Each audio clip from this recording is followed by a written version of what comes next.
નમસ્કાર, આપ જોઈ રહ્યા છો નિર્માણ ન્યૂઝ કાર્યક્રમ હોટ ટોપિક સાથે આપની સમક્ષ હું છું પ્રીતિ તિવારી। આજે કાર્યક્રમ હોટ ટોપિક પર વાત કરવી છે સ્ટાર્ટઅપ્સ કે જે આજકાલ સંકટમાં હોય તેવું લાગી રહ્યું છે તેના પર ચર્ચા કરવી છે, કારણ કે ભારતના સ્ટાર્ટઅપ્સમાં ધીરે ધીરે જે રોકાણ છે તે ઘટી રહ્યું છે। તેની પાછળના કારણો શું છે તેના પર આજે આપણે ચર્ચા કરવી છે અને આ ચર્ચા કરવા માટે આપણી સાથે આજે 3 મહેમાનો ઉપસ્થિત છે। આપણી સાથે ઉપસ્થિત છે મિતેશ શેઠવાલા કે જેઓ હાસ્ટેકી ટેકનોલોજીસ પ્રાઇવેટ લિમિટેડ ના સીઈઓ છે, સાથે મિલાપસિંહ જાડેજા જે ફાઉન્ડર છે આઈરોલ કેપિટલ પ્રાઇવેટ લિમિટેડ, સાથે કેયુર ભલાવત સીઈઓ અને કો ફાઉન્ડર છે તેઓ પ્લુટોમેન ટેકનોલોજીસના। તો આ 3 મહેમાનો છે જે આપણી સાથે આજે જોડાયેલા છે, જેની સાથે આપણે ચર્ચા કરીશું। પહેલા તો આપ ત્રણેયનું નિર્માણ ન્યૂઝ પર સ્વાગત છે। Thank you very much. Miteshbhai, આ પહેલા પર આપણે સ્ટાર્ટઅપ્સ ઘણીવાર ચર્ચા કરી ચૂક્યા છીએ। સ્ટાર્ટઅપ્સની ભારતમાં સ્થિતિ શું છે તેને લઈને પણ આપણે ચર્ચા કરી ચૂક્યા છે। આજે જે વાત કરી રહ્યા છે કે સ્ટાર્ટઅપ્સ પર જે સંકટ આવ્યું છે, રોકાણ ઘટી રહ્યું છે, 2022માં પણ સામે આવ્યા હતા આંકડા કે 33% જેટલું રોકાણ ઘટ્યું હતું અને આ વર્ષે પણ કંઈ સારું એવું આઉટપુટ જે છે તે લાગી નથી રહ્યું।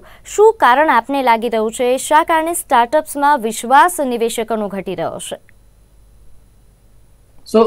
મારા મત પ્રમાણે હું એવું તો નહીં કહું કે વિશ્વાસ ઘટી રહ્યો છે। એના કોઈ એક ફેક્ટર મારા હિસાબથી નથી, બહુ બધા ફેક્ટર હોઈ શકે। એમાં હું તમને 4 થી 5 જે મહત્વના ફેક્ટર છે જેને મારા હિસાબથી જેના કારણે આ રોકાણ ઘટ્યું છે છેલ્લા 6 મહિનામાં, તો પહેલું કારણ તો એ છે કે 2020માં જે અને 21માં જે આપણે જોયું હતું કે બહુ વધારે ફ્રીક્વન્સીથી બહારથી જે ફંડ આવતું હતું વિદેશથી, એનું કારણ હતું કે ડિજિટલ ઇકોનોમીનો ગ્રોથ છેલ્લા કોવિડ પછી ઘણા ક્ષેત્રમાં બહુ ફાસ્ટ સ્ટીરોઇડ કે સિમ્યુલેટેડ વેમાં થયો કે જે ધાર્યા કરતા બી વધારે ગતિથી અમુક ડિજિટલ બિઝનેસીસ ગ્રો થયા, જેમાં ઘણા બધા વિદેશી નિવેશકોએ પૈસા રોક્યા। કોવિડ જેવું ખતમ થઈ ગયું તો અમુક બિઝનેસીસ એ લેવલની ગતિ સર્વાઈવ કરી ના શક્યા, એટલે એમાં સેકન્ડ રાઉન્ડ, થર્ડ રાઉન્ડ કે આગળની ગતિ થોડી ધીમી પડી ગઈ। બીજા ઘણા વિષય એવા છે કે ગ્લોબલ ફેક્ટર, બીકોઝ જે ઘણું બધું ફંડ આવે છે વિદેશથી આવે છે અને અત્યારે ગ્લોબલમાં જીઓપોલિટિકલ રીતે જોઈએ તો રશિયા યુક્રેનની વોર, કોસ્ટ ઓફ કેપિટલ અમેરિકામાં વધી ગઈ છે, પ્રેડિક્ટેબિલિટી છે અમુક ક્ષેત્રમાં અમુક કન્ટ્રીમાં કે એટલું બધું જીડીપીનો ગ્રોથ આ વર્ષે રહી નહીં શકે અને રિસેશન આવવાની શક્યતા છે, જે લે ઓફ થઈ રહ્યા છે વિદેશમાં।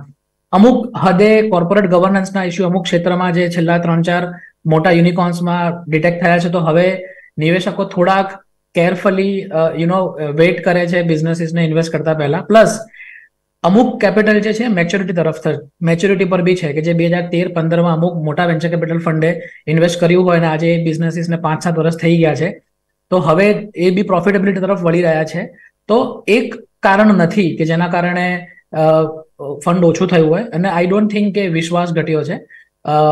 હું એવું સમજુ છું કે મેચ્યોરિટી પર છે, કદાચ 6 મહિના 8 મહિનામાં આપણે ફરીથી ગતિ લઈ શકીએ।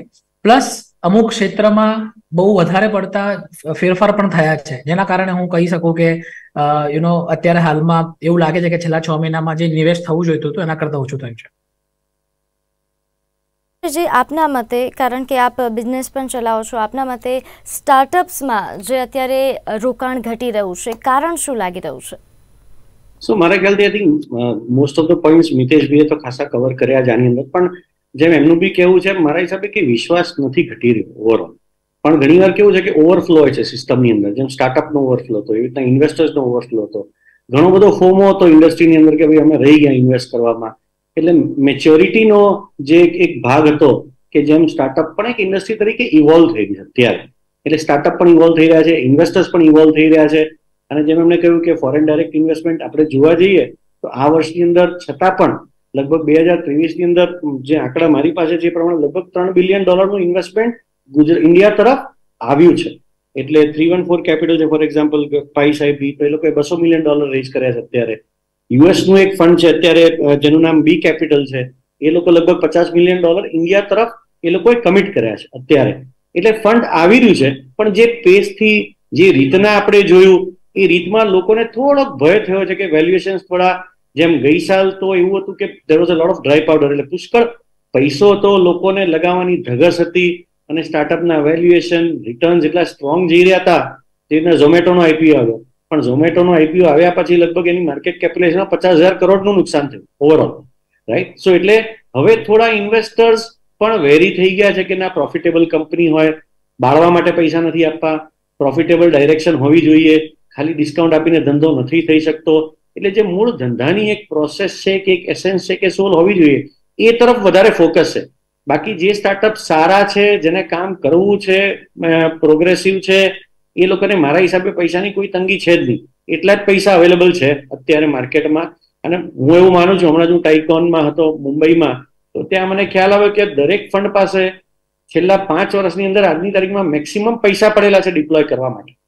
Just that people are now careful, that's all. બાકી આઈ થિંક વિશ્વાસની જે વાત કરવા જઈએ કે પ્રગતિની વાત કરવા જઈએ, તો આઈ થિંક ઇટ્સ ભારતના 10 વર્ષ ભારતના જ છે આગળ જતા સ્ટાર્ટઅપ માટે, અને જે રીતના ગ્રોથ કર્યું છે એ પ્રમાણે. સો મને કંઈ એવું ગેપ નથી લાગતો, પણ એક ફુગાવો હતો, જેમ કહેવા જઈએ કે બેલેન્સ થઈ, એમ બેલેન્સ થયો થોડો અત્યારે. જી બિલકુલ. કેયુરભાઈ, આપના મતે આમ તો ઘણા સમયથી સ્ટાર્ટઅપ્સની ભારતમાં ચર્ચાઓ થઈ રહી છે, બધા પોઝિટિવ વેમાં પણ લઈ રહ્યા છે, પરંતુ જ્યારે રોકાણની વાત આવે છે ત્યારે એટલા મોટા પ્રમાણમાં રોકાણ નથી જોવા મળતું. આપ તેની પાછળના કારણ શું જોઈ રહ્યા છો? એટલે મારા હિસાબે જસ્ટ હું એડ કરીશ 2-3 પોઈન્ટ્સ. વાત તો સાચી છે કે આજની તારીખમાં જેટલા પણ ફંડ્સ છે એની પાસે જે પૈસા અવેલેબલ છે એ છેલ્લા 4 વર્ષમાં સૌથી વધારે પૈસા હાથમાં છે. પણ એ જ કે આપણે કહીએ ને કે ચાથી દાજેલો સોડા પણ ફૂકીને પીવે, એના જેવી વસ્તુ છે અત્યારે કે they are reevaluating lot of things. કે જે આઈપીઓ આયા એના પછીના જે વેલ્યુએશનમાં ડીપ ગયા છે. સો જે મેટ્રિક્સ અત્યાર સુધી આ લોકો જે ફોલો કરતા હતા, એ મેટ્રિક્સ જેનાથી વેલ્યુએશન ડિફાઇન થતું હતું, પ્લસ એઝ અ બિઝનેસ એ લોકો જે ગ્રોથને જે રીતે મેજર કરતા હતા, તો હવે EBITDA પોઝિટિવની વાતો થાય છે. There are lot of things which have added to a close where they are funding. એટલે આ બધા મેટ્રિક્સના ચેન્જના કારણે એ લોકોના number of startups which they are shortlisting to get funds, એમાં ઘટાડો થયો છે. અને that is where we see that આ ચેન્જ આપણને દેખાઈ રહ્યો છે. અને બીજું ઇમ્પોર્ટન્ટ એ છે કે જે લોકોએ રેસ કરી લીધા છે, અત્યારે ઘણા ફંડ્સ એવા છે કે જ્યાં પૈસા નાખી દીધા છે એને બચાવવા માટે પણ એમને પૈસા બચાવી રાખવા પડશે. એટલે ભલે ઓછા વેલ્યુએશન પર, તો ઓછા વેલ્યુએશન પર એ લોકોને બચાવવા માટે પણ એમને ફંડ અમુક બાકી રાખવું પડશે. એટલે એવા બી ઘણા તમને ડિક્રીઝ ઇન વેલ્યુએશન વાળા સિનેરિયોઝ પણ જોવા મળશે. હા, પણ જ્યારે અર્લી સ્ટેજની વાત કરીએ, સીડ અને પ્રીસીડ, ત્યાં હજી પણ એટલો દુકાળ નથી. હજી બી જો તમારું સોલ્યુશન સ્કેલેબલ હોય અને તમે અર્લી માર્કેટ ફિટ સુધી પહોંચી ગયા હો, તો there are investments which are happening. But again state to state vary કરે છે. અક્રોસ ઇન્ડિયા અલગ છે. ગુજરાતની વાત કરીએ તો ગુજરાતમાં ઇન્ડસ્ટ્રીઝના લોકો વધારે છે, તો સોફ્ટવેરમાં ઘણીવાર ટ્રસ્ટ નથી હોતા આઈટી સોલ્યુશન્સ. તો દેન તમને ગુજરાતમાં હજી તમને એટલા ઇન્વેસ્ટર્સ નહીં મળે જે પ્રીસીડ સીડમાં નાખે છે. કદાચ બેંગ્લોરમાં તમને વધારે મળી જશે. આ છે. બીજા ઘણા બધા પોઈન્ટ છે, પણ આઈ થિંક કોર્પોરેટ ગવર્નન્સ ને બધું મિતેશ અને મિલાપસિંહે પણ કવર કર્યું. મિતેશભાઈ, જે મિલાપસિંહ જ્યારે પોતાનો વ્યૂ રાખી રહ્યા હતા ત્યારે તેમણે વાત કરી કે ઘણા એવા સ્ટાર્ટઅપ છે, શરૂઆત ખૂબ સારી હતી, એમની પાસે કોન્સેપ્ટ પણ સારા હતા, પરંતુ પછી ઘણા એવા ફેરબદલના કારણે જે છે લોકોનો તેના ઉપરથી કહી શકાય વિશ્વાસ નહીં, પરંતુ પહેલું કહેવાય ને કે પછી એમ થાય કે આમાં તો ઘટાડો થઈ રહ્યો છે, તો શા માટે આમાં ઇન્વેસ્ટમેન્ટ કરવા જોઈએ. તો આજે નવા સ્ટાર્ટઅપ્સ આવી રહ્યા છે, લોકોનો કોન્સેપ્ટ સારો હોય છે, પરંતુ એક્સપિરિયન્સના અભાવે ક્યાંક આ બધી બાબતોના કારણે પણ આવું બનતું હોય છે. સાચી વાત છે. મિતેશભાઈ જી. અને એક સિમ્પલ એટલે એક સિમ્પલ એક્ઝામ્પલ છે. જ્યારે કોવિડ હતો ત્યારે આ ઝૂમ જે પેસે આગળ વધ્યું, ટીમ્સ નો એડોપ્શન જે રીતે થયું, અત્યારે આપણે પણ ઝૂમ પર કોલ લઈ રહ્યા છે, કરેક્ટ, થી લઈને ઇવેન્ટ્સની કંપનીઓ ઘણી ડિજિટલ ગઈ.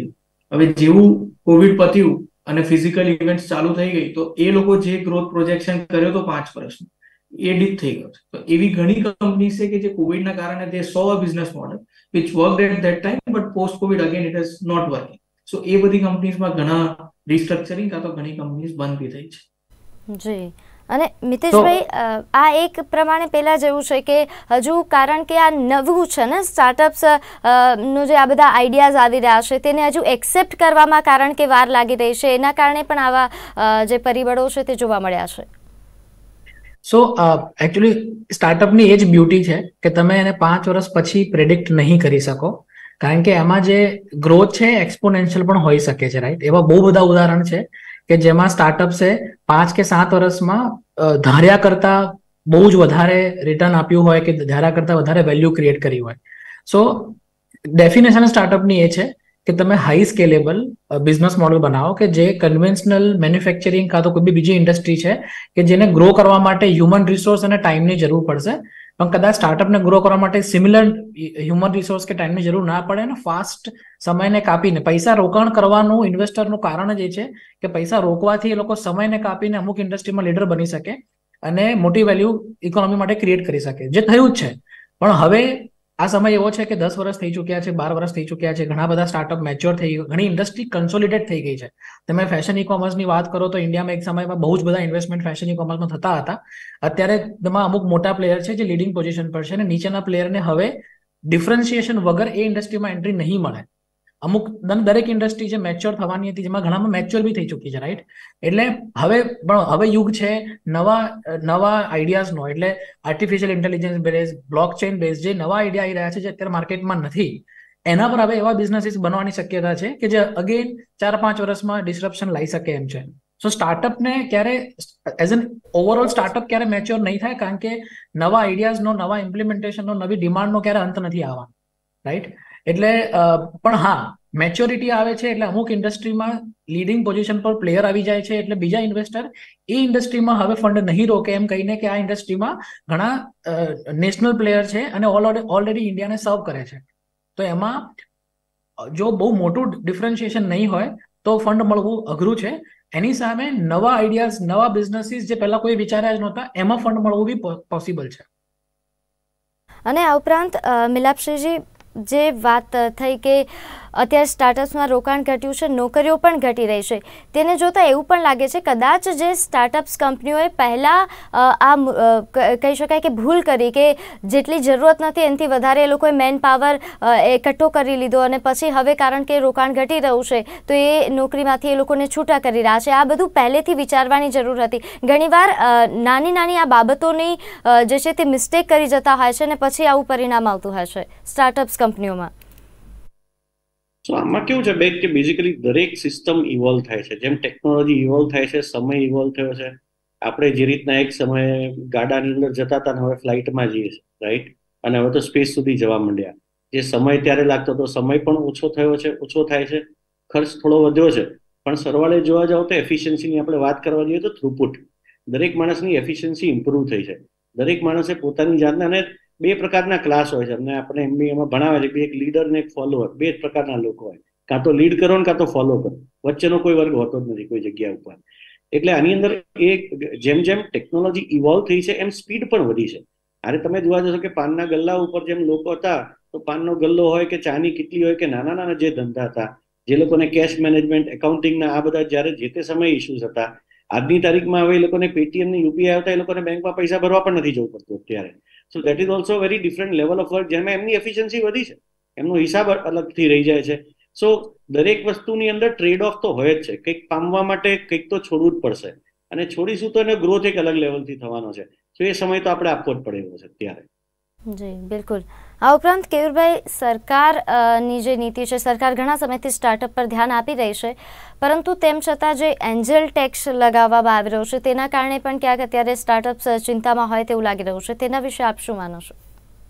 આ વાત સાચી છે, કારણ કે ઘણીવાર આપણે ડીપ ટેકની વાત કરીએ તો ડીપ ટેકમાં તમને આઉટસાઇડ ઇન્ડિયાથી ફંડ્સ આવવાના ચાન્સીસ ઘણા હોય છે, પણ જે ટેક્સેશનની જે ક્લેરિટી નથી, ખાસ કરીને જ્યારે પૈસા પાછા લઈ જવાના એ વખતે, તો અને પ્લસ જ્યારે તમે પૈસા રોકો તો અહીંયા જે તમારે રિટર્ન ફાઇલ કરવું પડે છે અને બીજા ઘણા ઇશ્યુઝ છે, તો એ વસ્તુનું જો નિવારણ જલ્દી આવે તો ખરેખર એટલીસ્ટ અર્લી સ્ટેજ સ્ટાર્ટઅપ્સ છે એને ફંડિંગ નું જે અત્યારે જે ડ્રોટ છે એ આરામથી નીકળી જાય. કારણ કે ક્લેરિટી, અને છેલ્લા 3 થી 4 વર્ષથી આઈ ગેસ આ મુદ્દા પર ઘણી ચર્ચા થઈ રહી છે, ઘણા સજેશન્સ થઈ જઈ રહ્યા છે, પણ હજી આના પર કોઈ સોલ્યુશન આવ્યું નથી. અને ઇનફેક્ટ હું અત્યારે મારું સીડ રાઉન્ડ રેસ કરી રહ્યો છું ને મને આ એક મેજર પ્રોબ્લેમ નડે છે, જ્યાં મારા 2 ઇન્વેસ્ટર્સ, એટલે 2 I would say family funds outside ઇન્ડિયાના હતા, અને just because of the unclarity, even અહીંયાના CACS તમે પૂછો દરેકના જવાબ અલગ આવે છે કે how the cash which is coming in will be treated. એટલે પછી ક્લેરિટી ઝીરો હોવાના કારણે કાં તો આપણે રિસ્ક ના લઈએ, કાં તો જે ઇન્વેસ્ટર છે એ રિસ્ક નથી લેતો, કાં તો પછી આપણે કંપની આઉટસાઇડ ઇન્ડિયા ફોર્મ કરવી પડે. એટલે આ 3 સિવાય બીજો કોઈ ઉપાય જ રહેતો નથી. એટલે આ જો સોલ્યુશન જલ્દી આવે તો એટલીસ્ટ અર્લી સ્ટેજ સ્ટાર્ટઅપને ઘણો ફાયદો થશે. જી બિલકુલ. તો મિતેશભાઈ, જે અત્યારે સરકાર ઘણા સમયથી વાતો કરી રહી છે કે સ્ટાર્ટઅપ વધારીએ, સ્ટાર્ટઅપ પર ધ્યાન આપવાની જરૂર છે, પરંતુ જ્યારે કામ કરવા પર જે વાત આવે છે ને ત્યારે ક્યાંક હજી એટલી ઝડપથી કામ નથી થઈ રહ્યું, સરકાર તરફથી એટલી બધી ક્લિયરિટી નથી આવતી, જેના કારણે પણ અત્યારે સ્ટાર્ટઅપ્સ કંપનીઓ જે છે તે ચિંતામાં છે. જી હા, સો આઈ થિંક પોલિસી લેવલ પર ઘણા બધા સારા કામ થયા છે. હવે આપણે એને ઇમ્પ્લિમેન્ટેશન પર બી એટલું જ એક્ઝિક્યુટ સારી રીતે થઈ શકે સરકાર તરફથી પ્લસ આમ જનતા તરફથી, બંને તરફથી તો બહુ જ ઘણું બધું ઇકોનોમી ક્રિએશન, વેલ્યુ ક્રિએશન થઈ શકે એમ છે સ્ટાર્ટઅપમાં. અને મેઇન સ્ટ્રીમ સો સારી વસ્તુ એ છે કે સરકારનું ફોકસ છે. નો ડાઉટ સરકારે ઘણી બધી સેન્ટ્રલ લેવલે, સ્ટેટ લેવલે પોલિસીઝ બનાવેલી છે કે જેમાં ઘણા બધા લોકોને એની સહાય લીધી છે અને આગળ વધી રહ્યા છે. પણ હવે એને થોડું હજી બી ફાસ્ટ ટ્રેક પર લાવી શકાય એવી પોસિબિલિટી છે કે જેમાં ડિસિઝન્સ ફાસ્ટર લઈ શકાય, ઇમ્પ્લિમેન્ટેશન થોડું ફાસ્ટર. કારણ કે સ્ટાર્ટઅપ છે ને એ 4-6 મહિના, વર્ષ સુધીમાં જો એને પ્રોડક્ટ માર્કેટ ફિટ ના મળે તો બહુ સારી શક્યતા છે કે એ મરી જશે, એ આગળ વધી જ નહીં શકે. તો સરકારના લેવલ પર બી ગવર્નન્સ થોડું ફાસ્ટ થઈ શકે એવું છે, જેમાં પૂરેપૂરી શક્યતા છે કે ડિસિઝન્સ ફાસ્ટર લેવાય હિતમાં અને ફટાફટ જેટલી બી પોલિસીઝ છે એમાં ગવર્મેન્ટની ગ્રાન્ટથી લઈને ગવર્મેન્ટના સપોર્ટ છે, અલગ અલગ લેવલના ઇન્ક્યુબેશન સેન્ટર પર જે સપોર્ટ્સ મળી રહ્યા છે. સો મને ખુશી એ વાતની છે કે પહેલા કરતાં આપણે બહુ સારી જગ્યા પર છે, પણ જેમ તમે જણાવ્યું કે હજી બી આગળ પોસિબિલિટી છે ઇમ્પ્રૂવ કરવાની, એમાં કોઈ શક નથી. મિલાપસિંહજી, આપ જે આ સરકારની નીતિ છે તેને કઈ રીતે જોઈ રહ્યા છો? સરકાર વાતો મોટી મોટી કરે છે, પરંતુ જ્યારે ઇમ્પ્લિમેન્ટેશનની વાત આવે છે ત્યારે ક્યાંક હજુ એટલી ઝડપથી કામગીરી નથી થઈ રહી. સો મારું એવું માનવું છે કે ગુજરાતની જે અત્યારે સ્ટાર્ટઅપ પોલિસી એવી આપણા દેશમાં બીજી ક્યાંય કોઈ પોલિસી જ નથી. કદાચ હું કહેવા જાઉં તો દુનિયામાં આવી પોલિસી નથી. કારણ કે જે લેવલથી મને યાદ છે જ્યારે મારે ધંધો ચાલુ કર્યો તો 1996-97 ની અંદર તો એક લોન લેવા માટે મારે ઘર મોર્ગેજ મૂકવું પડ્યું હતું. આજે એટલા પૈસા તો સરકાર ગ્રાન્ટમાં આપે છે. એટલે તમે કોઈ પણ સ્ટેટની આજની તારીખમાં પોલિસી તમે સ્ટડી કરવા જશો તો આ પ્રકારની ગ્રાન્ટ અને આ પ્રકારનો સપોર્ટ છે જ નહીં. હેન્ડ હેલ્ડિંગ, તમે આઈહબ જેવી સંસ્થા જોવા જાઓ તો એ લોકો ફ્રી મેન્ટરિંગ આપે છે, ફ્રી જગ્યા આપે છે, સૃજન ગ્રાન્ટ છે, SISFS ની ગ્રાન્ટ છે, વત્તા તમને લોન આપે છે કે ભાઈ 3 વર્ષ સુધી પૈસા લઈ જાઓ, તમારી ઇક્વિટી આગળમાં જ્યારે જે વેલ્યુએશન પર કન્વર્ટ થાય એની અંદર તમે અમને શેર ઉપર કન્વર્ટ કરજો. એટલે એના પછી જેટલી બી DIC ની અત્યારે યોજનાઓ છે સરકારની, જેમાં 30 લાખ સુધીની ગ્રાન્ટ આપે છે. એટલે મારા હિસાબે તો આજની તારીખમાં એક્સ્ટ્રા ઓર્ડિનરી નીતિ છે અને એક્સ્ટ્રા ઓર્ડિનરી સપોર્ટ છે. હવે એને તકલીફ ક્યાં છે? આપણા માઇન્ડસેટનો, કલ્ચરનો, ફાઉન્ડરનો, એકાઉન્ટેબિલિટીનો. દરેક વ્યક્તિને એવું જ લાગે છે કે ભાઈ સરકારે તો પૈસા અમને આપવા માટે ફરજ જ છે. જરૂરી એવું નથી. તમારું સ્ટાર્ટઅપ કેવું છે, તમારું પરફોર્મન્સ કેવું છે અને તમે કેટલા એકાઉન્ટેબલ છો. કોઈ પણ આપણને મુત્સદી વિચાર આવે એટલે મને થઈ જાય કે હું ફાઉન્ડર થઈ ગયો, મારું સ્ટાર્ટઅપ થઈ ગયું, સરકાર પાસે પૈસા લઈ લઉં. એ એપ્રોચ પહેલા તો આપણે સુધારવાની જરૂર છે એઝ ફાઉન્ડર, રાઈટ? એટલે મારા હિસાબે એના લીધે થ્રુપુટ ઓછું છે. સરકારની નીતિના લીધે થ્રુપુટ જરાય ઓછું નથી. મારા હિસાબે ફાઉન્ડર્સના એપ્રોચના લીધે થ્રુપુટ ઓછું છે. અને એ જો ચેન્જ થશે તો મારા હિસાબે રિઝલ્ટ ઘણું સારું આવશે. એટલે મારા હિસાબે આજની તારીખમાં સબસિડીઝ તમે જોવા જાઓ જે ગવર્મેન્ટ આપે છે, ચાહે એગ્રીકલ્ચર છે, ચાહે ફિલ્મ છે, ચાહે સ્ટાર્ટઅપ ની સાઈડ ઉપર છે, તો રાજસ્થાન ગવર્મેન્ટ રૂપિયાની બી સબસિડી, બહુ લિમિટેડ સબસિડી મૂવીઝમાં આપે છે. ગુજરાત ગવર્મેન્ટ 45 લાખથી લઈને 75 લાખ રૂપિયા સુધી સબસિડી આપે છે આજે. પણ સબસિડીને તમારે એક ગ્રોથનો ભાગ લઈને ચાલવું પડે. સબસિડી એટલે વાપરીને હું એને ફેંકી દઉં અને ચલો સબસિડી મારી કમાણી છે એમ કરીને જો હું ધંધો કરવા જઈશ તો એ ધંધો કદી પોસિબલ થવાનો જ નથી. એટલે મારા હિસાબે આપણે એપ્રોચ ચેન્જ કરવાની જરૂર છે. બાકી આનાથી સારી નીતિ હોય જ ન શકે. હું તો ફાઉન્ડર્સને ખાસ કહું છું કે અત્યારે આ સમયનો લાભ લો, ખાસ કામ કરો અને જેટલું તમે નોકરી વધારી શકો, આઉટપુટ વધારી શકો એ મહેનત કરવી જોઈએ. ભાઈ, આપણે જે પહેલા પણ વાત કરી કે અત્યારે જે રોકાણ ઘટ્યું છે, જે લોકો અત્યારે સ્ટાર્ટઅપમાં ઘણા ખરા અંશે આગળ થોડા વધી ગયા છે અને હવે ક્યાંક શોર્ટેજનો અનુભવ કરતા હોય તો તેમના માટે આપનો સંદેશો શું? હવે આગળ તેમને શું કરવું જોઈએ? આઈ થિંક બે જ વસ્તુ છે. તમે ઓલરેડી જંપલાઈ દીધું છે એટલે સૌથી મોટું કામ તો તમે કરી લીધું છે, બરાબર? અને પછી બીજું કે તમે એક સ્ટેજ સુધી પહોંચી ગયા છો એટલે બેઝિક કામ પતી ગયું છે. હવે અત્યારના સિચ્યુએશનમાં બે જ વસ્તુ છે. એક છે કે તમે કેટલું જલ્દી સેલ્ફ સસ્ટેનન્સ તરફ વળી શકો છો. કે ઘણી બધી કંપનીઝ અત્યારે ઘણી બધી વસ્તુ કરી, જેમ તમે કીધું કે એમ્પ્લોઈઝને કાઢે છે, તો કે કેમ કાઢે છે? કારણ કે દે હેવ અન્ડરસ્ટુડ કે મેં કદાચ એ વખતે ગ્રોથના પર્સપેક્ટિવથી અંશન હાયર કરી લીધું, પણ હવે કદાચ હું ઓપ્ટિમમ રીતે યુઝ કરું તો મને આટલા જ લોકોની જરૂર છે. તો એ રિસ્ટ્રક્ચરિંગ કરી જે એકચ્યુઅલ તમારી નીડ છે એટલા લોકો સાથે તમે ગ્રોથ કરો અને બને એટલું જલ્દી તમે પોઝિટિવ કેશ ફ્લો તરફ વળો, સો દેટ તમારી ડિપેન્ડન્સી ફંડ્સ પર ઓછી થઈ જાય. પહેલો પોઈન્ટ. બીજી બાજુ તમે જેવા એ મેટ્રિક્સ પર ફોકસ કરશો કે ધંધો આવે છે તો ઇન્વેસ્ટર્સ બાય ડિફોલ્ટ આવી જશે. અત્યારે શું હતું, ઊંધું ચાલી રહ્યું હતું કે આપણે ઇન્વેસ્ટર્સ પર ફોકસ કરીએ, એમને શું ગમે છે એ કરીએ. અને અત્યારે હવે કેવું છે કે ધારો કે તમે ધંધો સારો કરતા હશો, ઇન્વેસ્ટર બાય ડિફોલ્ટ આવશે, કારણ કે એ જ હવે એ લોકોનું કી મેટ્રિક્સ થઈ ગયું છે કે ભાઈ તમે કેટલો કેશ ફ્લો જનરેટ કરો છો અને તમે કરશો તો બાય ડિફોલ્ટ ઇન્વેસ્ટર્સ આવી જશે. એટલે એક એંગલ. અને બીજી બાજુ કદાચ તમારે વેલ્યુએશન પર ડીપ લઈને પણ જો પૈસાની જરૂર હોય તો લેવું પડે તો લઈ લેવું, કારણ કે if you cannot sustain for next 3 to 6 months તો આગળ આમે ઝીરો થવાની છે તમારી ઇક્વિટી. તો અત્યારે ઇક્વિટીનું 2% ઓછી થશે, 4% ઓછી થશે એ વિચાર્યા વગર એ લોકો જો જરૂર લાગે તો એ ડાઉન રાઉન્ડ પણ લઈને પૈસા લઈ લે, so that they can sustain and then they can again grow. તો આ બે મારા સજેશન હશે કોઈ બી કંપની જે અત્યારે ફંડ શોર્ટેજ તરફ. મિતેશભાઈ, આપણે પણ આ સવાલ, જે આવી કંપની છે, સ્ટાર્ટઅપ છે, જેમણે શરૂઆત ખૂબ સારી કરી પરંતુ હવે ક્યાંક ફંડ શોર્ટેજના કારણે આ ઉપરાંત અને અન્ય ઘણા બધા ફેક્ટર્સ છે જેના કારણે અત્યારે મુશ્કેલીમાં હોય, સંકટમાં હોય, તેમને શું કરવું જોઈએ? તો જેમ કેયુરભાઈ કીધું એમ, સો કેપિટલ મેનેજમેન્ટ એક સ્કિલ છે, રાઈટ? કે તમે જે હાઈલી ફંડેડ કંપનીઝ છે, જે લોકોએ છેલ્લા 6 મહિના વર્ષમાં ફંડ લીધું હોય, એ ફંડનું જસ્ટિફિકેશન જે હોય છે કે તમારે નેક્સ્ટ 6 મહિના વર્ષ 2 વર્ષમાં એ ફંડને વાપરી કાઢવું. જો તમારે જરૂર નહીં હોય તો તમે ઇન્વેસ્ટર પાસે જઈને એવું કહેવાનું નથી કે મને 200 કરોડ આપો. અને જો ઇન્વેસ્ટર 200 કરોડ આપ્યા છો તો તમે એને બેંકમાં રાખી નહીં શકો, તમારે એને સારી જગ્યાએ કામે લગાડવા પડશે. એના જ કારણે ઘણી વખત ના જોઈતા લોકોનું પણ હાયરિંગ થઈને ફટાફટ ગ્રોથ તરફ કંપનીઝ વળતી હોય છે અને પછી સેચ્યુરેશન કે રિસ્ટ્રક્ચરિંગ થતું હોય છે.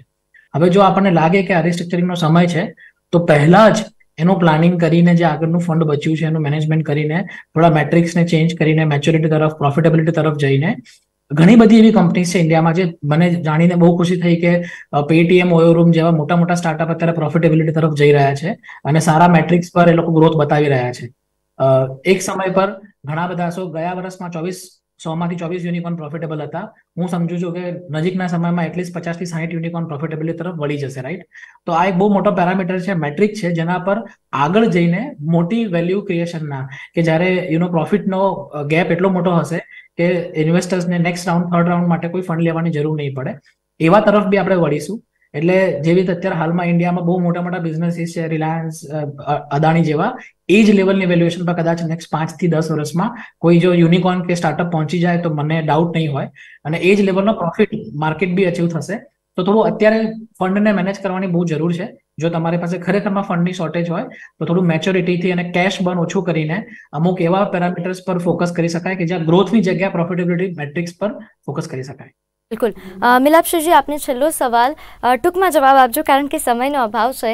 આ બંને જે મહેમાનો છે તેમણે વાત કરી કે આ જે સ્ટાર્ટઅપ કંપનીઓએ શું કરવું, પરંતુ જે ઇન્વેસ્ટર છે તેમને પણ ઘણા સવાલો છે, તે પણ મુશ્કેલીમાં હોય છે જેના કારણે ઇન્વેસ્ટમેન્ટ નથી કરી શકતા. ઘણા લોકોને કરવું હોય છે પરંતુ જાણકારીના અભાવે નથી કરી શકતા. તેમના માટે શું સંદેશો છે?